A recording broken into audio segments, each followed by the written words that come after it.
City Council meeting for January 20th. It is 6 p.m. We'll go ahead and get started. That's T to do the pledge of allegiance.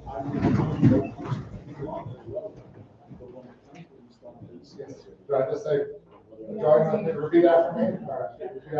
I pledge allegiance to the flag of the United States of America and to the republic for which it stands, one nation, under God, indivisible, with liberty and justice for all. Thank you. I guess we should have given you 1 week of counting. I've been here every week. Thank you. Okay, next on the agenda is chance if anybody on the council has a conflict on the agenda today. Now would be the time to make that known. Conflict of interest? No. Let's do a roll call. Yeah. No. Not. Okay, thank you guys. That takes us down to our public comment. Is there anybody in the public here tonight that would like to make a comment? Now is your time to step up, give your name. Yeah, we should shut that. Thank you.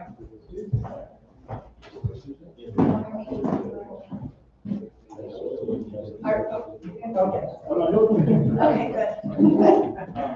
Thank you for sitting. I had some questions, so I reached out to Mayor, and she most graciously answered. Okay, well, thank you. Where would we go? Great, thank you, Marilyn. Anybody else? All right.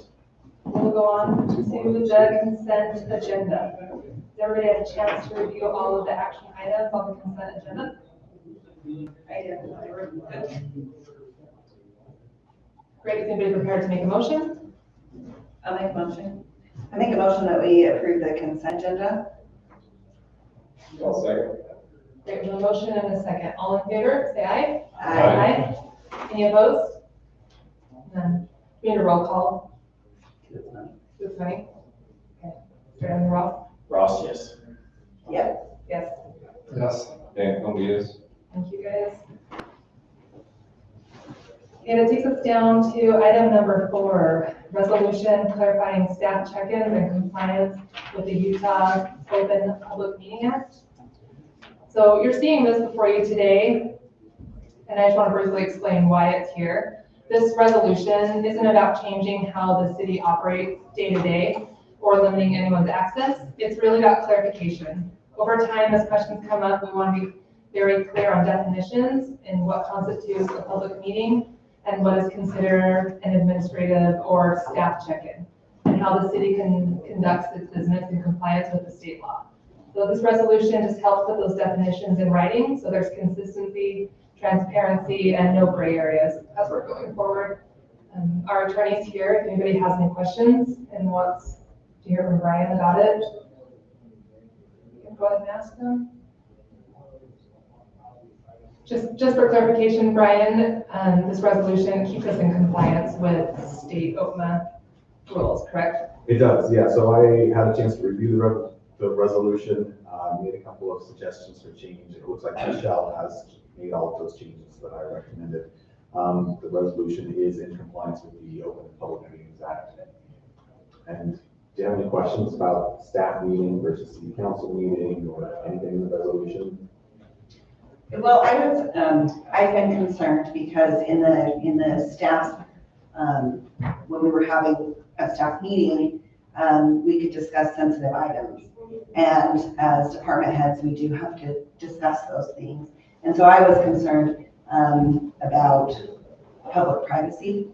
And so I think that this, when I was reading over it and I asked some questions as well, I think this helps clarify what is a meeting and what is a check-in so that we can discuss those sensitive items that I don't think are public. If I was having financial concerns, or if I was having an issue with my neighbor, or I was having some things that I necessarily didn't want to be public, I would expect the council to do that for me as a citizen, and so I think it's very important that we do it for our citizens. And so if I'm understanding correctly, it's when we are going to check in with our departments, and if we have any issues at that point, we can discuss those an area that is sensitive. But then if it turns over into something that would be more city council related, we would, wait for a public meeting for that. Is that correct? Is my understanding correct? Yeah, that's exactly right. And as members of the city council, you kind of walk a fine line because you're members of the legislative body, but you're also department heads. And the Open and Public Meetings Act specifies that when you wear both of those hats, when you're using your legislative authority, you need to be in a meeting that follows the provisions and requirements of the Open and Public Meetings Act. When you're wearing your department head hats and you're dealing with items that are more managerial in scope, then it's okay to have a meeting that does not comply with the requirements of the Open and Public Meetings Act. And I think that Michelle did a good job putting this together and spelling out the guidelines for when you're having those staff meetings. And if you follow those guidelines, you won't have any issues. Thank you. Any other questions? Someone prepared to make a motion? I'll make a motion. Okay, please. I'll make a motion that we approve resolution number 26-0120. A resolution of Uintah City, Utah, clarifying staff check-ins and compliance with the Utah Open and Public Meetings Act. I think we have a motion by Michelle, second? I'll second. Second by Ross. All in favor?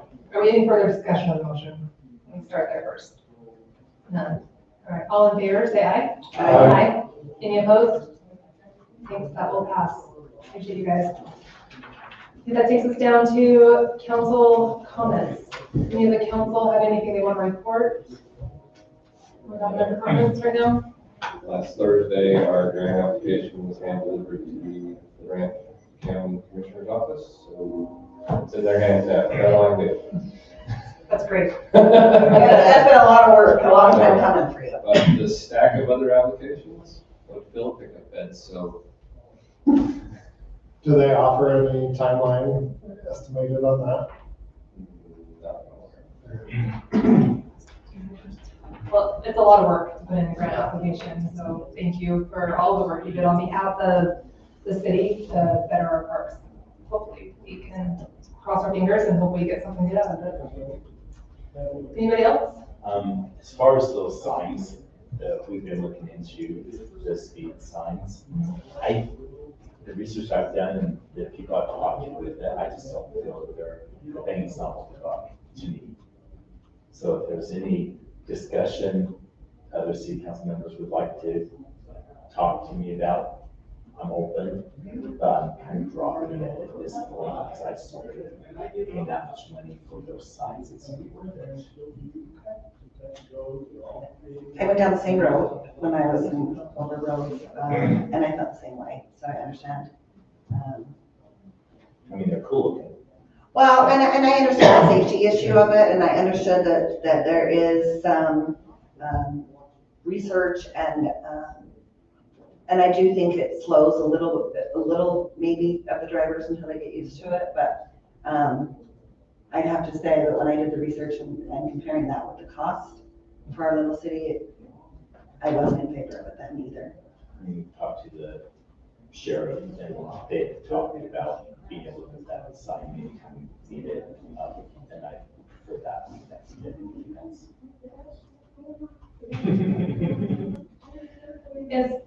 What kind of access will the city have with that? Are other partner cities needing that anytime soon? Is that just kind of like our little trailer to have in town? No, so the sheriff's office has 4 trailers. They're now divided amongst the 9 contract cities. We had a lot of budget cuts this year, so we've been trying to purchase a couple a year or every 3 years. I oversaw the traffic unit, so I was part of acquiring 4 of them. They're about 10 grand a piece, so they're costly. So the issues, it depends on where it is, where it's placed. Uintah had one for quite a while. Yeah. Just that we didn't have the need for it anywhere else. So really it just, it kind of goes off our needs. Requests. Priority. Yeah. So we've tried to put one, we're divided out into sectors. Uintah City's part of our, one sector, so we've tried to allocate one trailer per area. Just really, it's the need. Some cities have a need in a couple places, and so we're trying to get that data that those record back to the city as soon as possible. So ebbs and flows, I guess is the best way to put it. So as long as there's no requests, that trailer is shared between the southeast unincorporated area, Uintah City, and Washington Terrace. It's kind of where it bounces around. Okay, thanks. Can we make a request to reserve it in the spring? There's always a hot topic when the nursery starts to be busy. Yes. No. So I think it's permanently requested during that time. So Mary, I mean, can I ask Ross or Officer Slater, is that the proper way, Lieutenant Slater? Like, with signs, I mean, were you the one that shared an opinion with Ross on their effectiveness? I mean, could you share a little bit more? Yeah. Sorry, Is that? or it's not an agenda item. Do we need to maybe agenda this for discussion at a later next meeting? If we would deep dive into this one? Yeah, if you're gonna be making discussion, having deliberations on this and making All right. decisions about it, then it would be good. Let's do that. Would you feel good about that? Let's put it on our next agenda to talk about this time. Is that okay? Yeah, absolutely. Thank you. Appreciate it. Give us a heads up. I will come prepared next time. Okay, thank you. All right, anything else from any of the council members? All right, one last thing then, meeting to, motion to adjourn. I'll second. All in favor, say aye. Aye. Aye. All right, we're adjourned. Thank you. Well,